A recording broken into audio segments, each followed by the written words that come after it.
नमस्कार, सुप्रभात. मी प्रणिता बोरसे. आपण पाहत आहात जय महाराष्ट्र. आजच्या दिवसाची महत्त्वाची बातमी म्हणजे आज देशाचा अर्थसंकल्प सादर होणार आहे. 2026-27 आर्थिक वर्षाचा केंद्रीय अर्थसंकल्प आज मांडला जाईल. अर्थमंत्री निर्मला सीतारमण सलग 9व्यांदा अर्थसंकल्प सादर करणार आहे. सकाळी 11 वाजता हा अर्थसंकल्प सादर होईल आणि या अर्थसंकल्पाकडे संपूर्ण देशाचं लक्ष लागलंय. देशात पहिल्यांदाच रविवारी अर्थसंकल्प सादर होणार आहे. कृषी क्षेत्रासाठी वाढीव तरतुदी जाहीर होण्याची शक्यता आहे. नोकरदारांना आजच्या अर्थसंकल्पातून कोणतं गिफ्ट मिळणार याकडे सर्वांचं लक्ष आहे. तर अर्थसंकल्पाचं थेट प्रसारण पहा फक्त जय महाराष्ट्रवर. जय महाराष्ट्र दिवसभर या अर्थसंकल्पाचं विश्लेषण करत राहणार आहे. देशात पहिल्यांदा रविवारी अर्थसंकल्प सादर होतोय.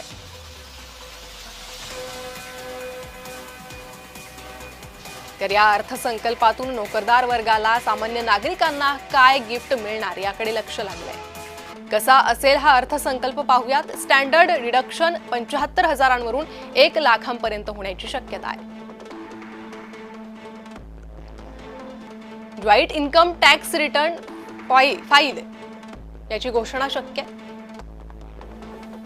नव्या आयकर प्रणालीतही काही सवलत मिळू शकते का त्याकडे लक्ष लागलेलं आहे.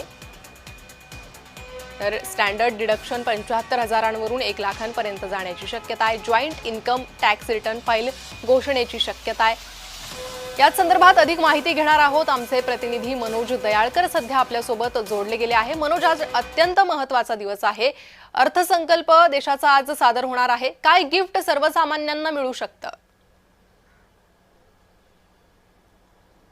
नक्कीच प्रणिता, आपण बघितलं तर केंद्रात संसदीय अर्थसंकल्पीय अधिवेशन हे सुरू आहे आणि आज देशाचा अर्थसंकल्प हा मांडण्यात येणार आहे. निर्मला सीतारामन केंद्रीय अर्थमंत्री या ठिकाणी आपण बघितलं हा अर्थसंकल्प मांडणार आहेत आणि सकाळी 11 वाजता हा अर्थसंकल्प संसदेमध्ये मांडला जाणार आहे आणि त्याकडे आता सर्वांचंच लक्ष लागलेलं आहे. पण आपण या ठिकाणी बघितलं तर निर्मला सीतारामन यांनी एक रेकॉर्ड केलेला आहे. सलग 9व्यांदा या ठिकाणी ते अर्थसंकल्प हा मांडणार आहे. त्यामुळे हा एक रेकॉर्ड आहे, कारण की हा पहिल्या अर्थमंत्री आहेत, महिला आहेत की त्यांनी सलग 9व्यांदा हा अर्थसंकल्प त्या ठिकाणी ते मांडणार आहेत. आणि आपण बघितलं तर हा अर्थसंकल्प पहिल्यांदाच रविवारी, म्हणजे दुसरा रेकॉर्ड म्हणजे हा रविवारी अर्थसंकल्प घेण्यात येत आहे. आपण या ठिकाणी बघितलं तर सोमवार ते शनिवारमध्ये या ठिकाणी अर्थसंकल्प घेण्यात येतो, पण पहिल्यांदाच हा अर्थसंकल्प रविवारी घेण्यात आलेला आहे. त्यामुळे हा एक देखील विश्व रेकॉर्ड आहे. आणि त्यानंतर यामध्ये आता सर्वांचं, नागरिकांचं तसंच सामान्य जनतेचं, नोकरदार वर्गांचं, कृषी विभागात सगळ्यांचं या ठिकाणी लक्ष लागलेलं आहे की आज देशाचा अर्थसंकल्प मांडणार आहे आणि त्यांना काय काय गोष्टी या ठिकाणी भेटणार. कारण की आपण बघितलं तर सर्वांचं लक्ष लागलं की इन्कम टॅक्स जो आहे त्याच्यावरती काय फरक पडणार आहे, तसंच जे वस्तू महाग झालेल्या आहेत त्याच्यावरती काय फरक पडणार आहे, जे गृह घेतो आपण त्याचे इंटरेस्ट रेट त्यामध्ये काय फरक पडणार आहे का, जे इलेक्ट्रॉनिक वस्तू त्यामध्ये काय फरक पडणार आहेत का, अशा प्रत्येक गोष्टीवरती आज देशाचा अर्थसंकल्प सादर केला जातो. त्यामुळे सगळ्यांचं लक्ष या ठिकाणी आपण बघितलं तर या सगळ्या गोष्टीवरती लागलेलं आहे की या ठिकाणी काय नोकरदार आणि सामान्य नागरिकांना या ठिकाणी दिलासा केंद्र सरकारकडून मिळतोय का, हे देखील तेवढंच पाहणं आता महत्त्वाचं आहे. अगदी मनोज, 10 महत्त्वाचे मोठे निर्णय होऊ शकतात अशी माहिती समोर येते. यामध्ये कोणकोणत्या क्षेत्रांना अधिक लाभ मिळू शकतो?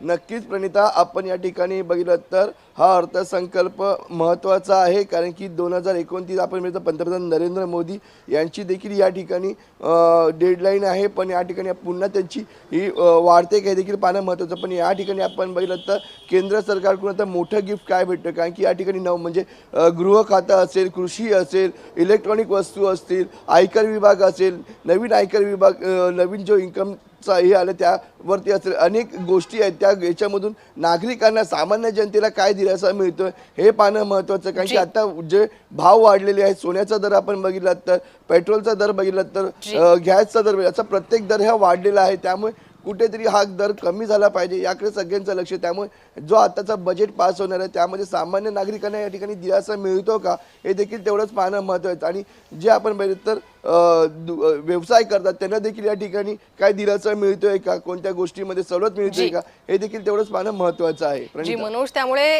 राज्याचं, देशाचं, सगळ्यांचंच या अर्थसंकल्पाकडे लक्ष लागलेलं आहे. त्या संदर्भात अधिक अपडेट घेत राहू. धन्यवाद सविस्तर माहितीसाठी. तर आज देशाचा अर्थसंकल्प सादर होणार आहे. नव्यांदा निर्मला सीतारामन या अर्थसंकल्प सादर करतील. 2026-27चा हा अर्थसंकल्प नागरिकांसाठी काय भेट घेऊन येणार त्याकडे आता लक्ष लागलेलं आहे.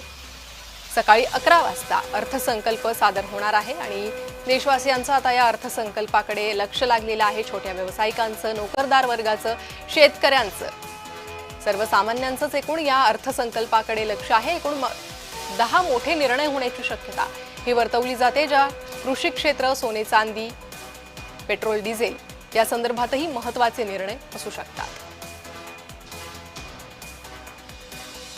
आज देशाचा अर्थसंकल्प सादर होणार आहे.